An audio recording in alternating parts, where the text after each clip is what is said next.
Jason Libal, Superintendent of Ashland-Greenwood Schools, he has an incredible leadership story to tell you. You know, most of the folks that I have on this show are business owners or business leaders, and their leadership responsibilities really take place from the four walls of their business, their employees. Well, a school superintendent has responsibilities for students, his staff, and the community, the taxpayers in the community. That's an awesome responsibility. And we're going to talk a little bit about how Jason embraces that leadership opportunity within the Ashland-Greenwood District. You're also going to learn about the 3 R's: relationships, relationships, relationships, a mantra that he leans on and leans into every day. But it's one thing to talk about how to build relationships. He will share with you specifically how to build those relationships. And lastly, culture. How do you build culture? Well, bottom line is he has a guiding light, a 1-sentence principle that he lives by, that his staff lives by as well. And it helps to build the culture at Ashland-Greenwood Schools. That is indeed one to be impressed with. Folks, you're going to love this episode. There is lots to learn from Jason Libal. And enjoy this episode of Leadership Lessons from Mayberry, brought to you by our talented producer, Grace Dunbar. Well, this is going to be fun because first superintendent I get to talk to, but I think of all the superintendents in the state, you had to be the best basketball player, right? There's a lot of good ones out there. I do some Saturday morning basketball up in Wahoo with Brandon LaValle, and he's a pretty talented guy himself. So yeah, that's debatable. Well, we're going to find out if it takes a basketball player to be a superintendent by the time this interview gets done. But Jason, you know, we love to start with where your Mayberry is, where you grew up, the influences you had. You grew up in a little town called Virginia. You bet. Nebraska, not the state, but a little town, a little teeny tiny dot on the map down by Kansas. What was it like growing up in Virginia? Fantastic. And people get confused when I mention Virginia, right? I grew up in Virginia. They think of the state, but again, a small town. Gosh, I think at that point in time, maybe 100 people at max. You know, much smaller town now because a lot of folks just aren't staying. And so, grew up on a farm 3 miles south of Virginia, and so I call Virginia my hometown. Growing up on a farm was fantastic. We certainly learned how to work, that's for sure. Yeah. I was driving a pickup truck when I was 7 or 8, driving a tractor when I was 10. No kidding. 7 or 8, you're driving. Driving a combine when I was 12 or 13. And so, again, there's a lot of trust from mom and dad to send us out on the farm and just kind of let us get the job done. You know? And so you had to learn at an early age responsibility, work ethic, accountability, up early, work late nights. But again, I think, Tim, kind of what was instilled in me at an early age was again, that work ethic. Yeah. You know, I always am curious what a day is like in the summer, but here's what I want to know. Think back to when you're 12 or 13. Day in the life of you on the farm. What did that look like? What time did you get up? What did you do? What were some of your chores? You bet. So wake-up call was typically around 6 or 6:30. You know, and as I got older, I moved to the downstairs basement bedroom, and the wake-up call was Dad stomping on the floor above, making sure making sure that we got up. And so we were up early, or it was we got up, Dad went and did some of the chores, and he was rolling back in the driveway by 7 or 7:30, honking the horn. And if we weren't out the door when that horn was honking, there was trouble.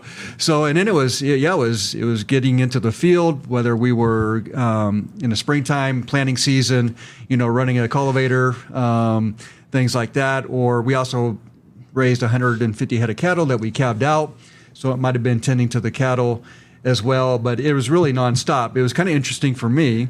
I was kind of the cook of the family. Yeah. So Dad would send me in at lunchtime to kind of prepare the meal for Dad and the hired man and my brother.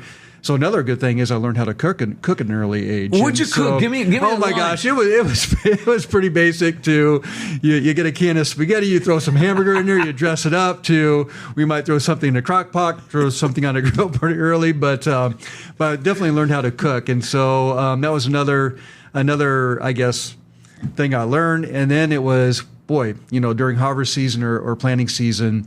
We might get in at 8, 9, 10 o'clock at night. But I loved it. Yeah. I loved growing up on a farm. I loved being in a tractor. Kind of loved that responsibility. And so it was tough seeing your friends, heading to the lake or doing those different types of things. We took one family vacation a year. It was to go to Lincoln to the hotel for a weekend so we could swim in a pool.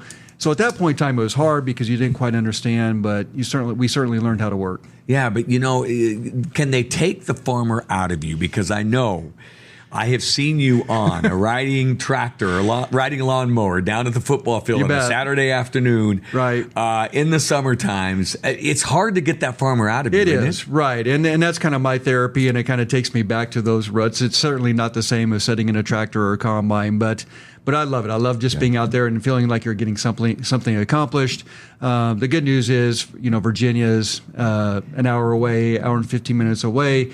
Dad still has the farm down there. Now he's moved off the farm, but we have the farmstead, and so there's the opportunity to get back and kind of putz around and take care of the farmstead a little bit. Yeah, were you a daydreamer? Because down in Virginia, and by the way, Virginia, Nebraska, I looked this morning, 72 is the population. Okay, I'm doubting that, but yeah, small town. Right. And that was 2020 census, so it's probably smaller than that. Right.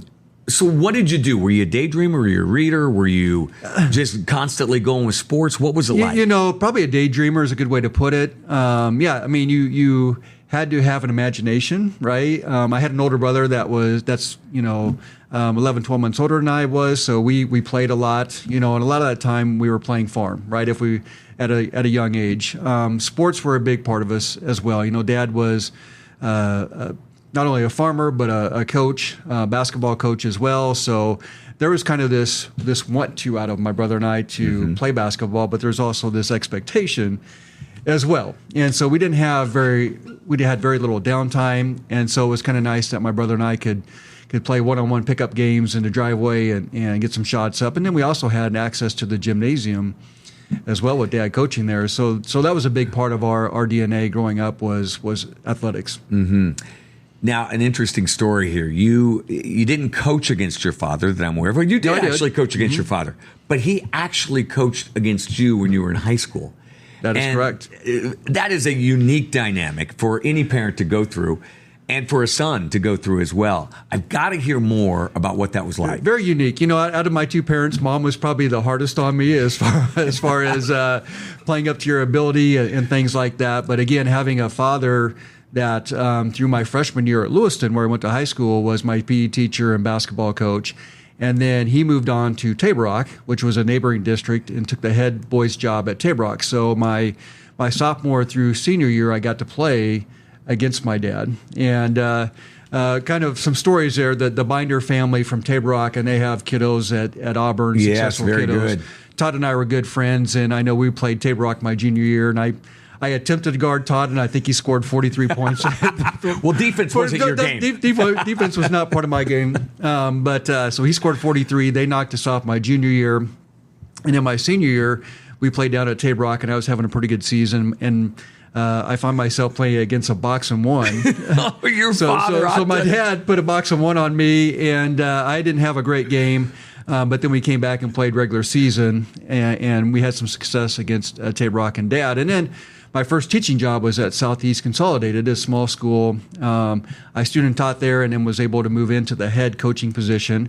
And at that point in time, Dad moved to the Pawnee City head boys job, and so I had the opportunity to coach against him as well. And so what a unique experience. Certainly my dad's somebody I greatly looked up to, just in general, but certainly as a basketball coach. And tough for my mom. I think she sat on the Lewiston side one half and maybe the Table Rock side. And then when he was at Pawnee City, I know she switched sides at halftime. But it's really cool that before game handshake with your dad before you're going into competition was what was it really, like? Really cool. Did he look you right in the eye? Was it quick? It was quick. And he had a very talented team. We had a good team. And they knocked us off in the holiday tournament that we got them during the regular season.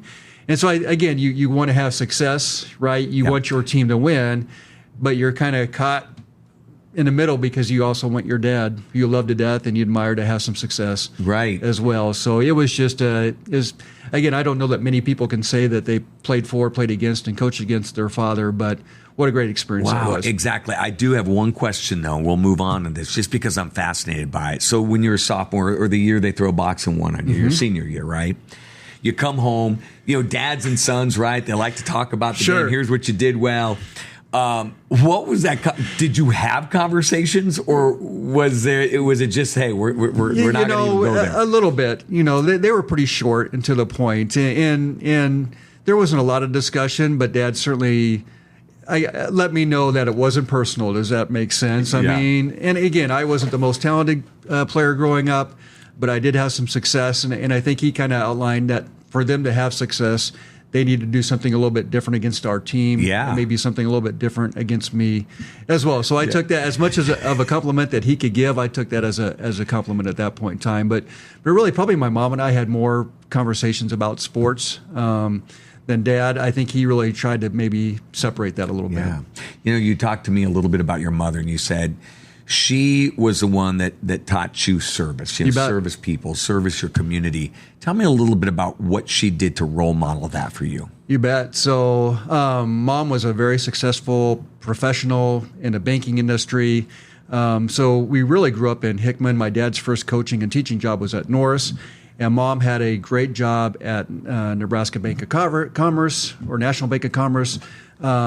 She moved up very quickly, and we got to this point that my dad's dad passed away, and it was time to move to the farm, right? And that was tough on Mom. She grew up in Lewiston, but I don't know that she ever saw herself being on the farm, raising kids, raising pigs, raising cattle, all that fun stuff that comes with it. And so I always admired Mom that she kind of made that decision to support her husband. And I think she also knew that a farm was a great place to raise kids, right? And so she sacrificed a lot regarding her job to move to this little town of Virginia, to move out to a farm. But she became the president of the bank in Virginia. But she was involved in every service organization you can imagine. It really kind of maybe drove my dad crazy at times. He gave her a hard time about never being home. There was probably purpose in that too, that maybe gave my mom some separation or some relief from the farm. But that you're just going to step out, you're going to help out. Whether she was in a Legion Auxiliary, she was part of the cemetery board, she was on about every board that you can imagine. And that certainly was a great model for us growing up, that it's just important to help others. And that's the thing. I was going to say, can you remember something specifically from what you saw from her that you said, this epitomizes service? I mean, she was on the boards and she was involved, but something stand out to you that said, this is what epitomizes service, and really drove it home to you? I think her service on the Lewiston school board, right? I think being a school board member is not always easy, and I think doing that and kind of running a business at the same time, or running the bank, can be difficult. And I just remember growing up that there were some challenges, right? And she faced maybe some scrutiny through her position on the school board, but she just held strong in what she felt was right.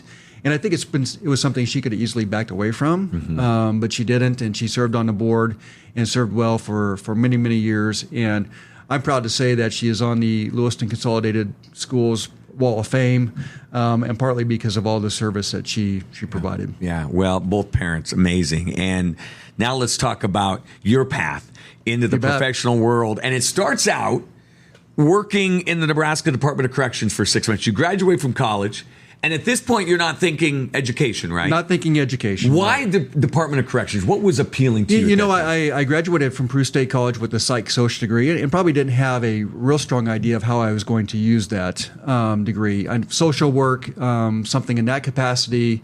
I just knew I wanted to work with people. I didn't know at that point in time that would lead me to working with inmates, right? Yeah. And so caught on with a program called Nebraska Life Skills, and that really entailed working directly with inmates on that transition to the real world, or being released, and anywhere from, at that point in time, balancing a checkbook to job applications, paying bills, really is what it came down to. And so I worked there about 6 months.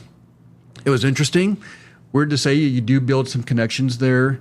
as well. But during that time, I was also coaching youth. I was an assistant coach at Southeast Consolidated basketball coach. And so I just knew my passion was to work with kids. And a way to do that was to go back to school and to get an education degree. And I knew that was kind of my avenue into working with youth. So you've got to go back to get that, to finish up that. And you say, look, I want to get into teaching. And if I believe right, you get to Stella, Nebraska. I do. Right?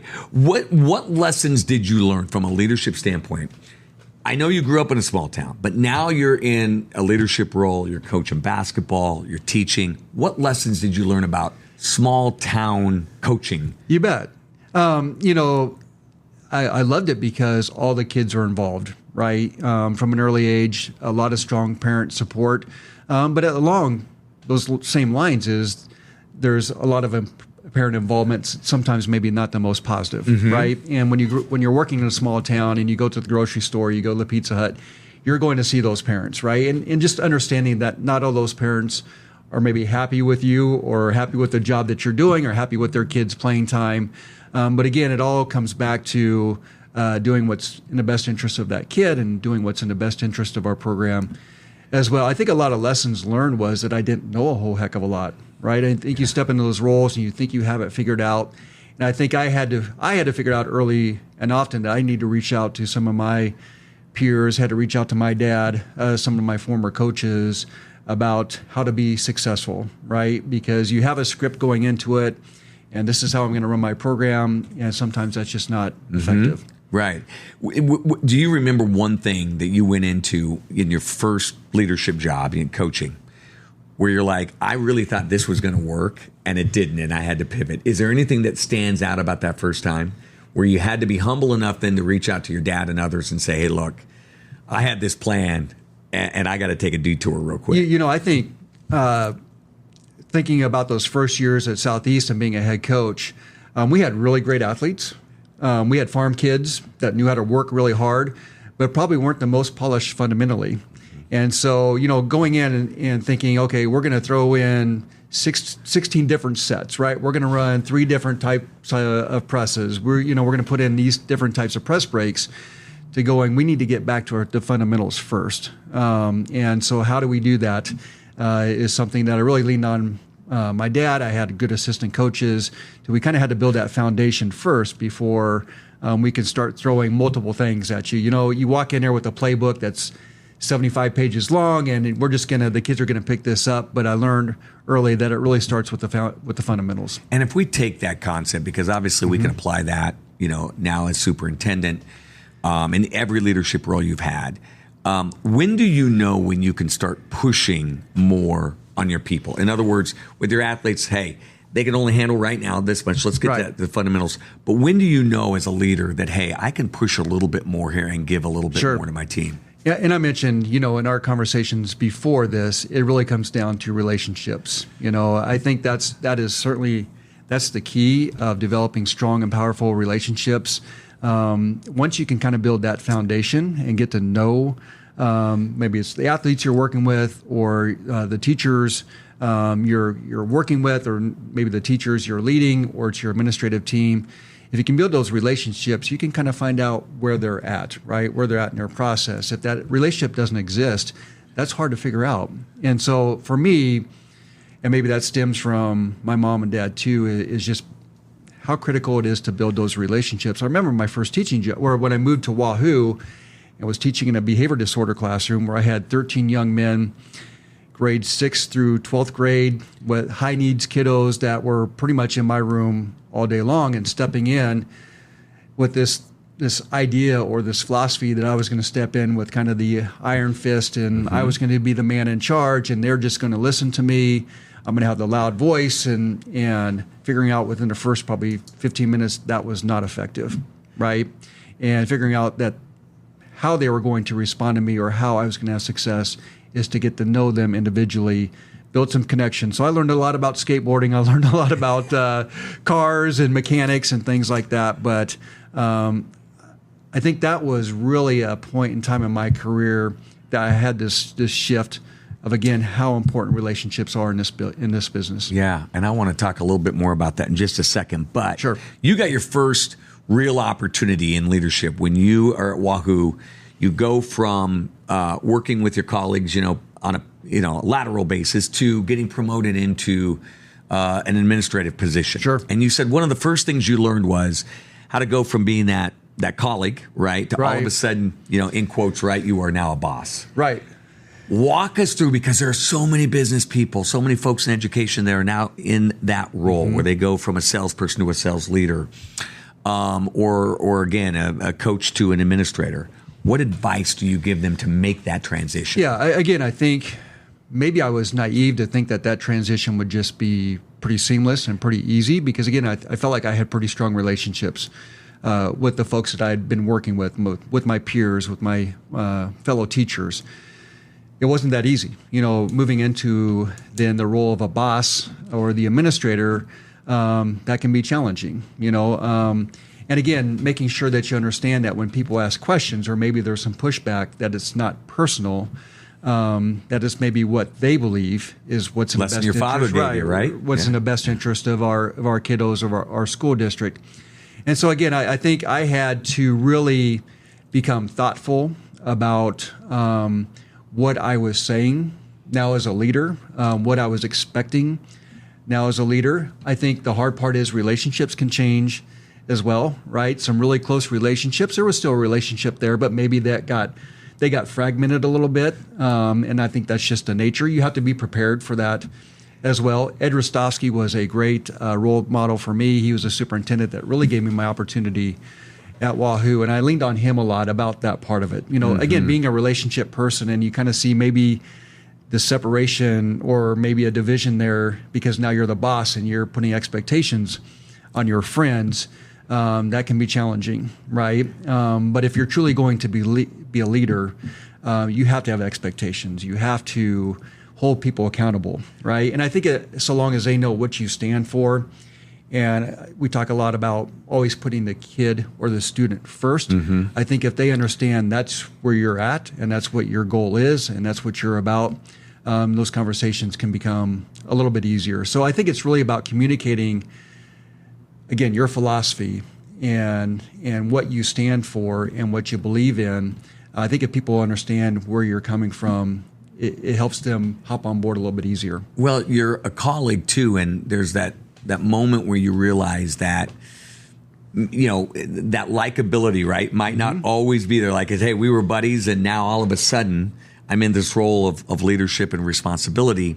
And that has to be hard as well. Sometimes people avoid those tough conversations or that accountability because it's like, look, I like the fact that we have a good relationship and we like each other. Right. How do you get over that? How do you recommend or coach someone to say, this is how you have to get over that likability want? I think you need, again, to lean back on others, right? I think I didn't quite understand that at first, right? I think you just feel like people are going to jump on board and they're going to hop on your train and they're going to follow you. When you find out that that's not necessarily the case, I think you have to have people that you can go to communicate, right? That is this part of the process? Is this part of the job, right? And then you have to be prepared that it is. Yeah.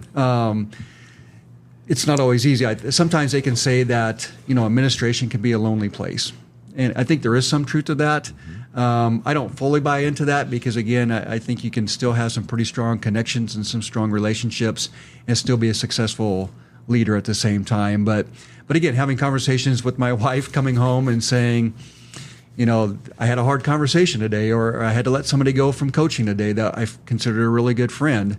Also, I think just being a strong communicator and a good listener as well, because when you're having those conversations, you need to communicate your point of view, but you also have to listen as well. But come home and talk to Michelle and say, hey, this wasn't easy. This didn't go well, and having her kind of give you some acknowledgement that it was still the right decision. Or again, reach out to former superintendents or current superintendents that this is a decision I had to make. Was it the right one? And having them validate the decision. Yeah, that's one thing for sure, a trait you have, very humble. You're willing to reach out to others to get input. But I'm also curious, why administration? What was the driving force in your heart that said, this is where I want to go? Certainly I felt like I was making an impact, sometimes positive, maybe sometimes negative too, through coaching and through working in the behavior disorder classroom. I just really felt like my reach could be maybe extended in an administrative role. I greatly respected some of my mentors. Again, Ed Rostowski, he's probably one that maybe saw something in me. I don't quite sure know what that was, but maybe saw something in me that said to him, I would be a successful administrator. Yeah. Again, success is at different levels, but he's one that really pushed me into getting that administrative degree. Paul Eady was another one. Yeah. He was kind of my mentor when it came to the activities or athletic director's position. I really enjoyed watching Paul work. Kind of moving into that administrative position, but still having a connection with athletics and coaches was something that really intrigued me as well. And so I think that just kind of what spurred me on to moving out of the classroom and into an administrative position. I don't know, going into it, when I started, that was never really an end goal for me. I thought I'd see myself teaching and coaching throughout. I didn't aspire to be an administrator. But again, I had some people around me that kind of pushed me that direction. And they started talking to you. If I were to pull them aside, we have a quiet conversation, say, Paul, Ed, tell me, what is it you saw? And I know this is hard because you're a humble guy. Give me one or two things that you think in your heart they may have seen and said, this is why I thought this guy could be a leader of a school system. I know it is. That's hard. I think when it came to the athletic director's position, kind of a whatever it takes mentality. Yeah. Right. That can be a tough job, and it's a lot of time and it's a lot of effort. But I think I maybe showed early that I was willing to show up to work early and stay late. That if we were going to host an event, it was going to be done right. We were going to be there to greet the coaches as they get off the bus. We're going to make sure that the dugouts were clean. They had water. They had the teams that came in, they had what they needed. We just really wanted the environment to be welcoming and inviting. We wanted teams to have a good experience when they came to our district. So I think maybe a work ethic, a want to do the job correctly. Yeah. And then again, I think the other part, maybe what Ed saw in me was, this is hard, Tim. I know it is. Maybe this ability to build connections and build relationships with others, while at the same time of maybe having an ability to hold them accountable as well. So that's a tough question for me to answer. But, it is because you're a humble guy. But here's what I can guarantee, and I want to transition to this. If you look at your key to your leadership, when you and I talked about this before the show, it's absolutely fitting. They saw your ability to connect with people, to build relationships, and in essence, that leads to a winning culture, right? Sure. These are things you hang your hat on. And I think any leader is like, hey, I see this in this young guy.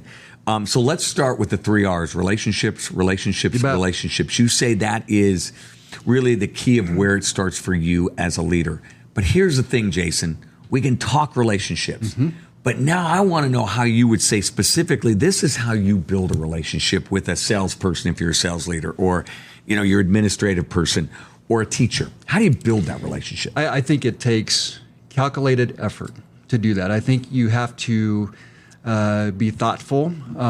You have to make it a priority as well. And so I think stopping in my current position, stopping in teachers' classrooms, just to check in, especially with our new teachers that are coming in, just checking in, how are things going? What do you need? How's things for you here at Ashland-Greenwood? Good news is typically I get a lot of great feedback, positive feedback with our administrative team. I think it's about spending time together. I feel blessed that we have an administrative team that loves to spend time together, that really supports each other. I think with the Board of Education, it's about having conversations and, again, spending time with those folks. And so I think you have to be very calculating. You have to make an effort to build those connections, build those relationships.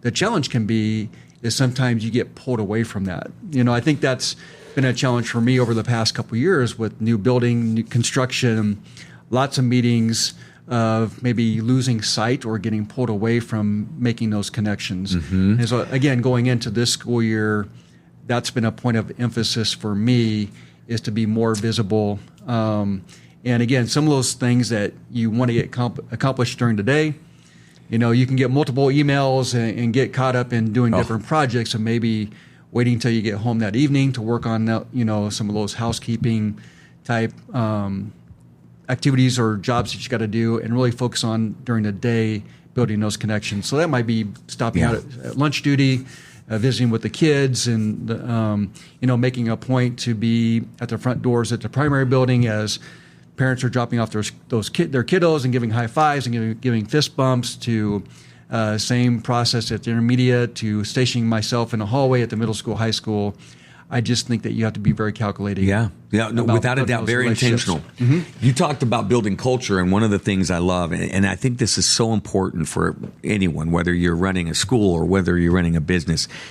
You say that your aim is to make sure that putting students at the center of all you do at Ashland-Greenwood is your aim, right? That's your focus. That's how you build that culture. How important is it? Talk to that business owner, talk to that educational leader, to have that one thing. You fall back on, when in doubt, we're going to look at how this affects our student, right? Right. And so often, people don't necessarily have that one specific vision, but the importance of having that, what advice would you give to people? In education, having that focus helps, because it's the same focus that the parents have as well. They just want what's best for their child. They just want what's best for their student. If that's our philosophy and our mantra, we're already kind of on the same page with that parent. But I think having a streamlined focus in the world of education, I'm sure it's the same as the corporate business world. You can get caught up in a million different things. You can get caught up in what's the next new philosophy or what's the next new idea that school districts are trying or they're incorporating on. What we focus on is the Blue Jay way and how we're going to do business and what works for us. And I think what works for us is, our aim has been always to raise the bar. You'll hear that mantra. Yes. We want to have high expectations across the board. And I think we shift a little bit of how are we going to raise that bar is we're going to put the kids at the center of everything that we do. I think back to when we go through our hiring processes, we're not always hiring the person that looks maybe the best on paper or has the most experience or the several degrees. It's really figuring out who's going to be the best fit for us. And again, in my mind, that's two things. It's a person that wants to build relationships, and it's a person that wants to put the student at the center of everything we do. The business can be hard. Education can be hard at times. It's been hard with COVID and different things. The political climate has certainly changed. But again, as a staff, if we can come back and put the kids at the center, it makes it a little bit easier. It helps you sleep at night. It helps you kind of work through some of those challenging, difficult situations or conversations that you might have to have with a parent or a staff member, because you can always fall back on that. Yeah, it's your guiding light, which is great. And when companies and schools have that, boy, you can fall back on it. You talk about relationships, you talk about building a culture, and why I think superintendent's fascinating in the role that you're in is that as a business owner, you've got your people within your organization, right? Sure. That you're building those relationships with and that culture. But as a superintendent, it's more than just those folks in the halls of the school and those students. It's the community. You bet. And, for instance, you went through a bond issue recently, right? And you've got a lot of competing interests that you've got to balance. And that leadership and those relationships are so important. Talk about that part of the job, because that is a monstrous part when you go outside of the walls of the school. That is a huge part of the position, right? And I think especially in a community like Ashland, like Greenwood, in a C1 size school district, right? The expectation is that you're going to be present, you're going to be visible, you're going to be at events, you're going to be at concerts, which I enjoy. I enjoy being part of those activities. You're going to be part of Rotary Club. You're going to be part of the Civic Center Committee, chamber. So again, but that kind of goes back to what I was taught by my mom. Yeah, right. She was the model for that of you're going to be involved. And so I think that kind of comes by naturally, but I think that's where you can build those connections with people outside of your district as well. And so I think that's aided me, that's helped, that want to build connections as we navigated through a bond issue. I think hopefully people saw me as somebody that was transparent, somebody that was visible. I try to tell people my door is always open. Stop by the office, give me a call, shoot me an email, whatever it might be. And again, making sure that you're communicating, your thoughts and your opinions about, say, maybe the bond issue as an example, but then you're also acknowledging the other side as well and being a good listener. I think that's important. And then you might just get to the point where you have to agree to disagree. And so there was those conversations being had, navigating through that bond issue. But again, I felt like people were heard. I think we also made a concerted effort to get out into different communities, to get to Greenwood, to get to Memphis, Ashland, to give people an opportunity to voice their opinions in what's out there. But again, I think that's become more of a challenge as our district continues to grow, and we've gone through the construction process of making sure that I'm still being visible, I'm still being seen. And the good news is I just became a grandpa too. So the little guy's taking part of my time as well right now this fall. But again, I think that's a huge part to the superintendency, and it's a part that I really enjoy. And I'm sure it would be the same for business owners, business leaders. That visibility is really important. Oh, yeah, that little guy will have a basketball in his hands, I'm sure, really already, soon. yeah. That's right. I figured. You talk about navigating so many different elements. Here's another thing, and I know you can speak. I'm sure there's a lot of superintendents that are going to relate to this, and business owners. But you had a monumental challenge, COVID 2020. You bet. You've got to manage that. And again, you look at so many different competing views and interests. That's almost like crisis management. How did you walk through and approach that challenge back in 2020? You bet. What a challenge that was. I mean, came kind of out of nowhere, and all of a sudden that last quarter we were shutting school down, not by choice, right? Because I don't think anybody really knew, right? And again, how do we navigate through our kiddos no longer being in our buildings, but still trying to provide an education, and staff members that are not in our buildings, and navigating through instructing while you're not in a classroom, and then also understanding that we don't know what's going on in those staff members' particular families related to COVID as well, or our students' families related to COVID. Do they have sick loved ones? Are mom and dad out of work now? There's just a lot of changing dynamics there. I would say I'm so thankful and blessed to be able to work through that challenging time related to my administrative team. I leaned on them heavily. We had many great conversations, productive conversations about what do we do? What is our next step? And again, every district, you're going to borrow ideas from other districts, or reach out to what other districts are doing. But again, trying to find out or navigate through what's our best avenue, what's the Blue Jay way to handle this situation. And so, a lot of it we figured out, or we knew our staff members needed to be supported through this. And we did things to where we administrators, we went and visited each staff member's house and provided them a small gift, and took pictures with them to, again, just let them know that, hey, we're thinking about you, we're here.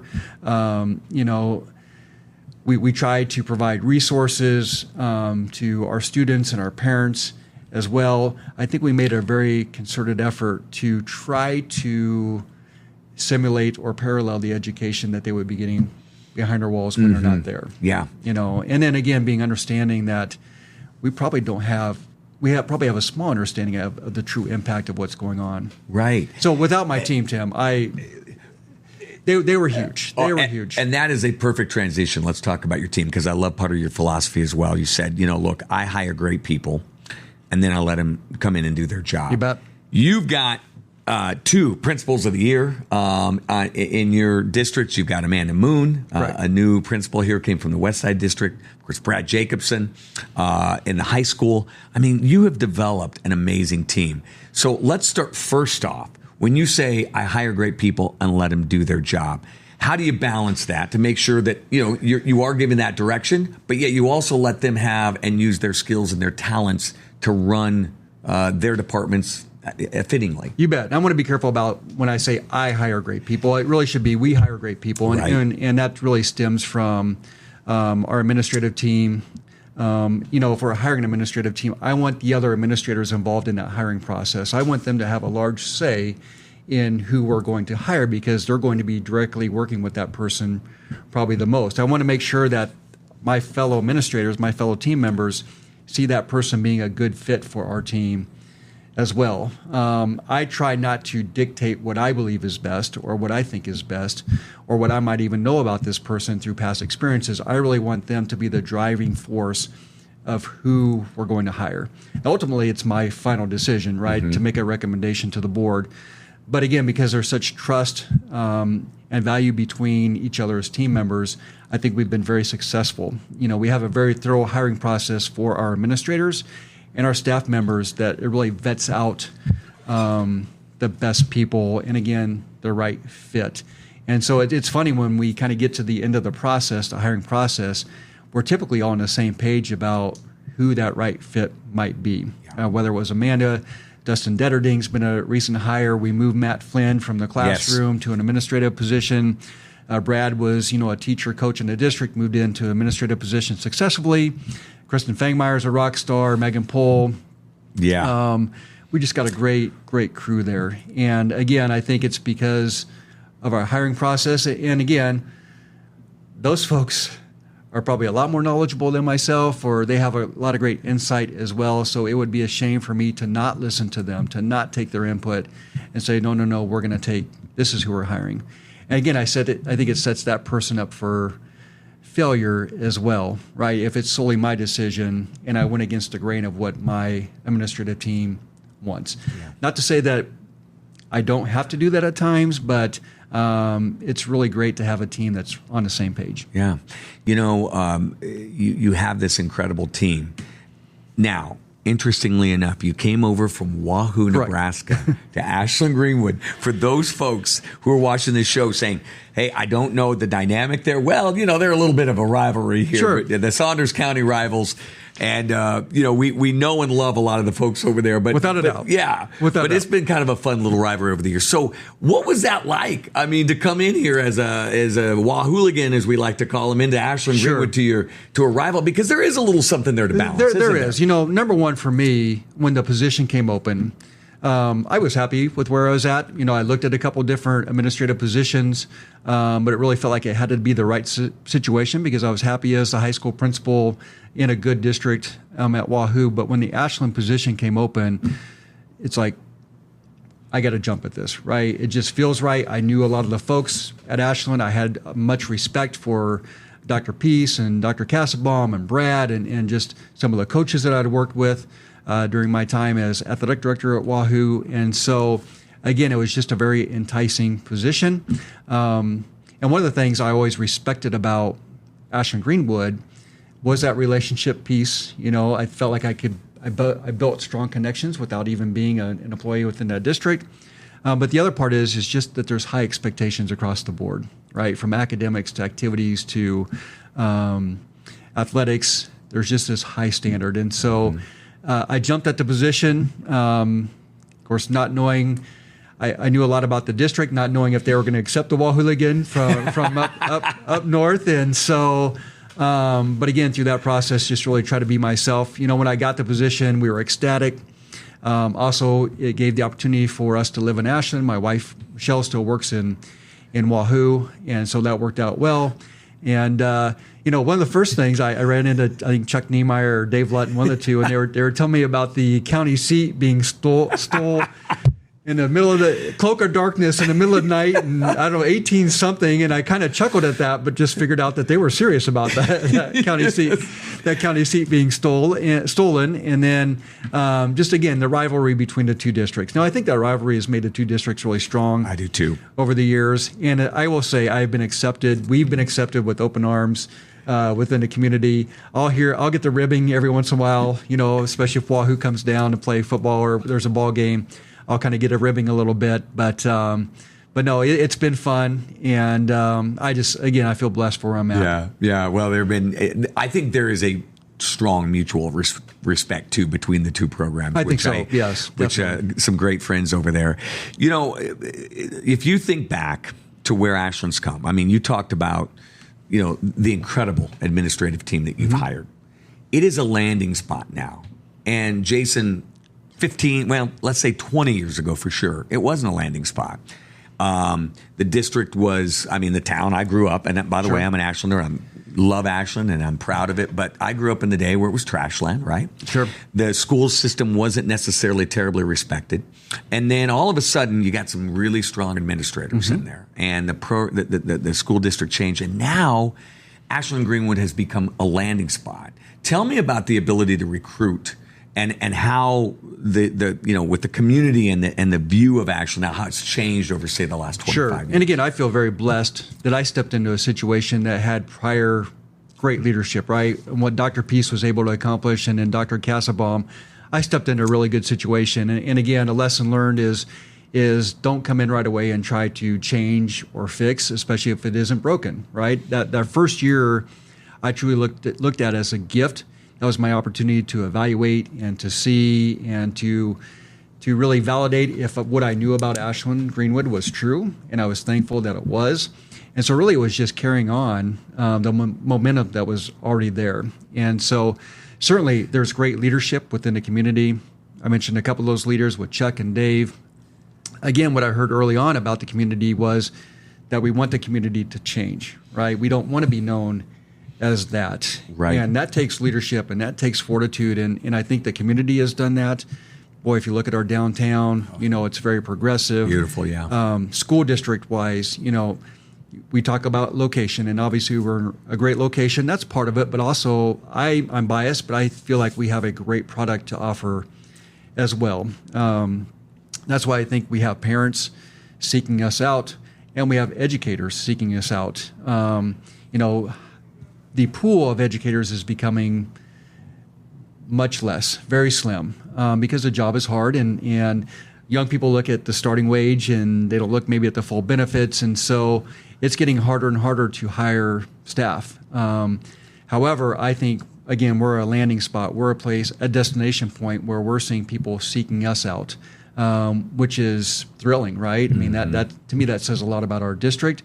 We had our staff members, new staff members, introduce themselves at our board meeting the other night, and we have teachers that have been in the Fort Calhoun district or the West Side district or the Lakeview district, Milford district, that want to be in Ashland, and these are experienced, successful teachers. And to me, that says a lot. And at the same time, I'm pretty proud of the fact, I think your wife is one of them, right, of the folks that have grew up in Ashland, right, and that have maybe went off to college or maybe taught a year or two in a different district, that want to come back and be a part of our culture and want to be part of our school system is huge. And I think there can be maybe this misnomer that you maybe shouldn't hire back people that have graduated from a school system. I don't believe in that. I think those folks are so invested, not only in our school system, but our community.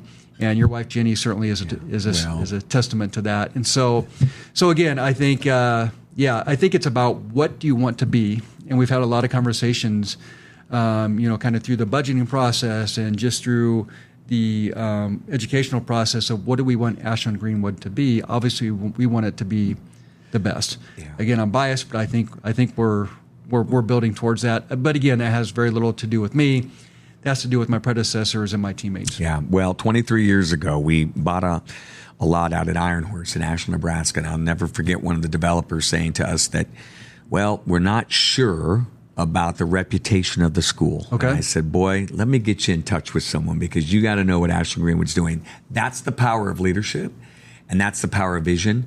And now, 23 years forward, right, and all these years, people are looking at that district as a standout district. So it's really amazing, and it shows you the power of leadership. Hey, we're taking a little break in the show to make sure you know about Farmers and Merchants Bank of Ashland. Not many banks have been around for 139 years, but Farmers and Merchants Bank of Ashland has. And why? Because they offer full-service business banking, and you'll always speak to a live human being when you give them a call at Farmers and Merchants Bank of Ashland. They're commercial lenders. They are more than happy to share their expertise and to help you navigate any business financing that you may need, including SBA, TIF, or Nedco financing. So go to fmnb.com.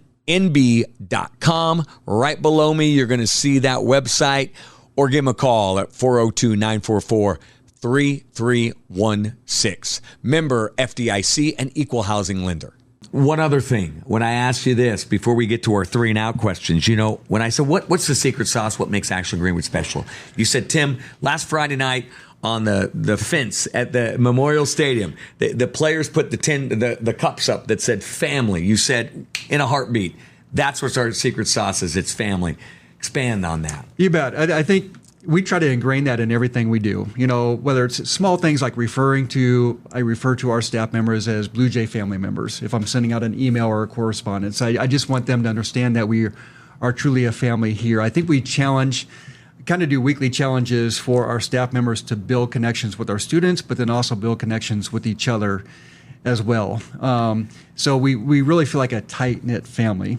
Family members can disagree, right? Right, that's but right. But typically, y'all always come back to loving each other and supporting each other, and so that's just what we do. So that made my heart warm to see that family scrolling across the fence, and I would hope as families' parents come into our district, or again as we have candidates interviewing for a position, or that what people are hearing about our school district, that it is truly a family, that we truly take care of each other, we truly lean on each other. We talk a lot that this job can be hard, education can be hard, but so long as we have somebody that we can lean on, that's going to help.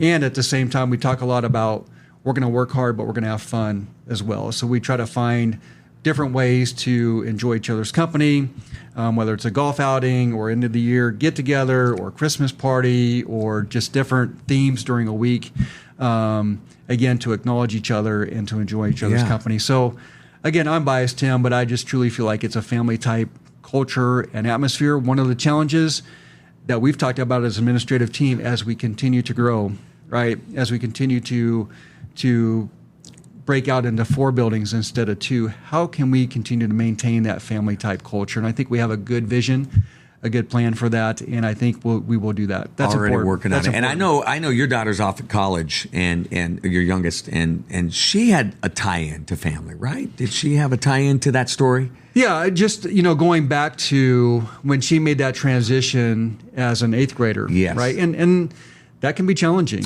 Those middle school years can be tough. Now the good news was, Kiara built some pretty strong connections with Sage Craven and some girls from Ashland through club ball and things like that. So she had some friendships here, but that's always a challenging thing of moving into a new district. Yeah. I didn't have to go through it, but it was something certainly my wife and I, we had talked about.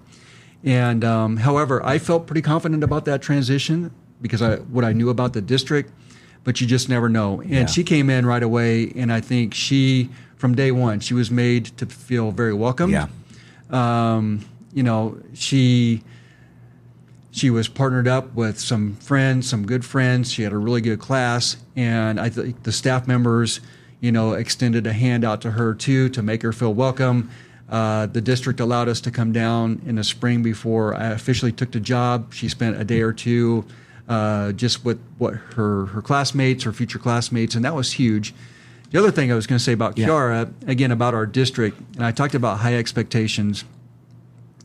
When she transitioned as an 8th grader, she noticed from day one that there was high expectations across the board, and that's one of those areas, I think it's sometimes districts can be strong in athletics, or they can be really strong in fine arts, or maybe 2 of the 3, right? Maybe not as strong in academics, or really strong in academics, but maybe the other 2 areas don't have that same type of expectations.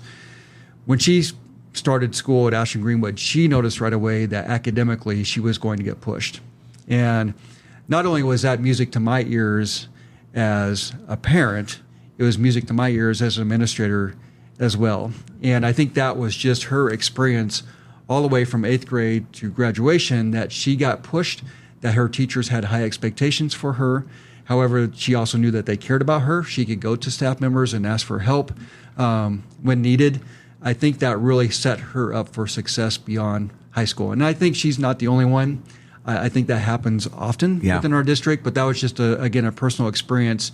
And again, validated what I knew about the district, that there was high expectations across the board. Well, we're going to do a little 3 and we're out of here. This is kind of random and crazy questions I'm going to throw at you, but you'll have some fun with this. The first one, we know you could shoot, right? You were a heck of a scorer in basketball. And you said there's some other great superintendents out there that could play hoops. Who's a guy you'd like to take, or a gal that you'd like to take on in her horse? Oh, wow. And you'd win. I've got to say probably Dr. Kassabaum, right? Oh. I heard stories about Dr. K.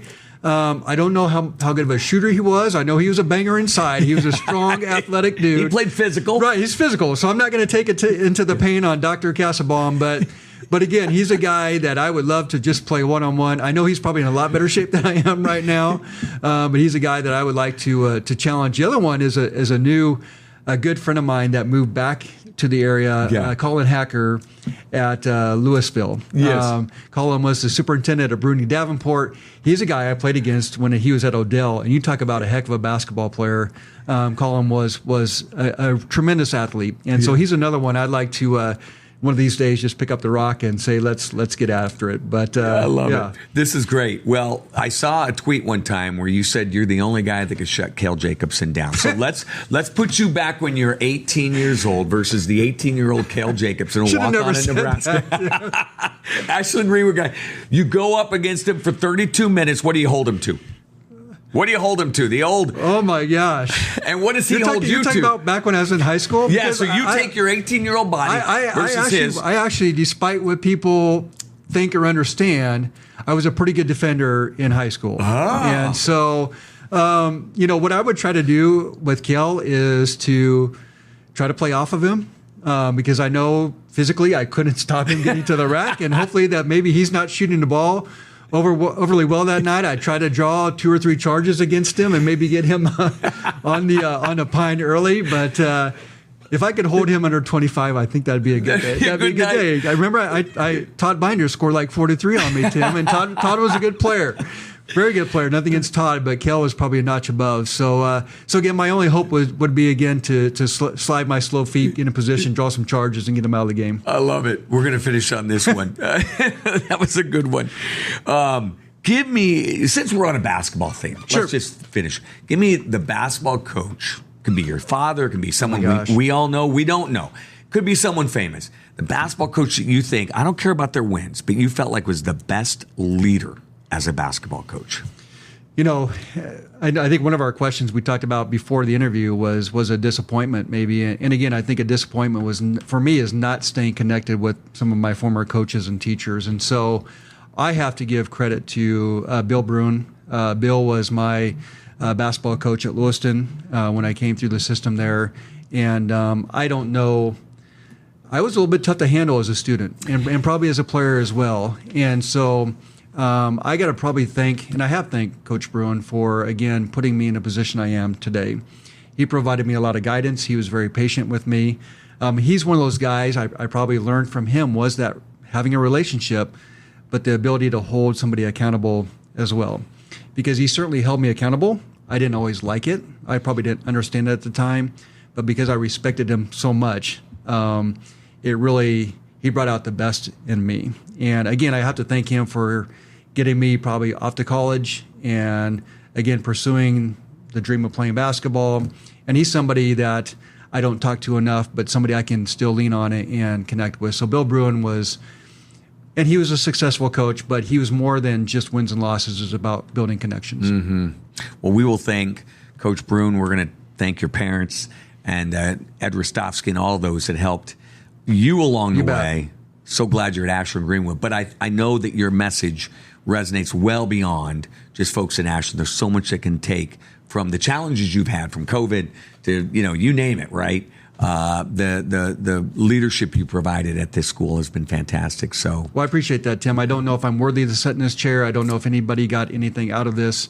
But again, I just go back to that relationship piece is so critically important. Yeah, it is. Well, I can guarantee you Cale Jacobson got something out of it. So he's going to know he's going to score 25 That's against right. That's right. So thank you, Tim. Thanks, Jason.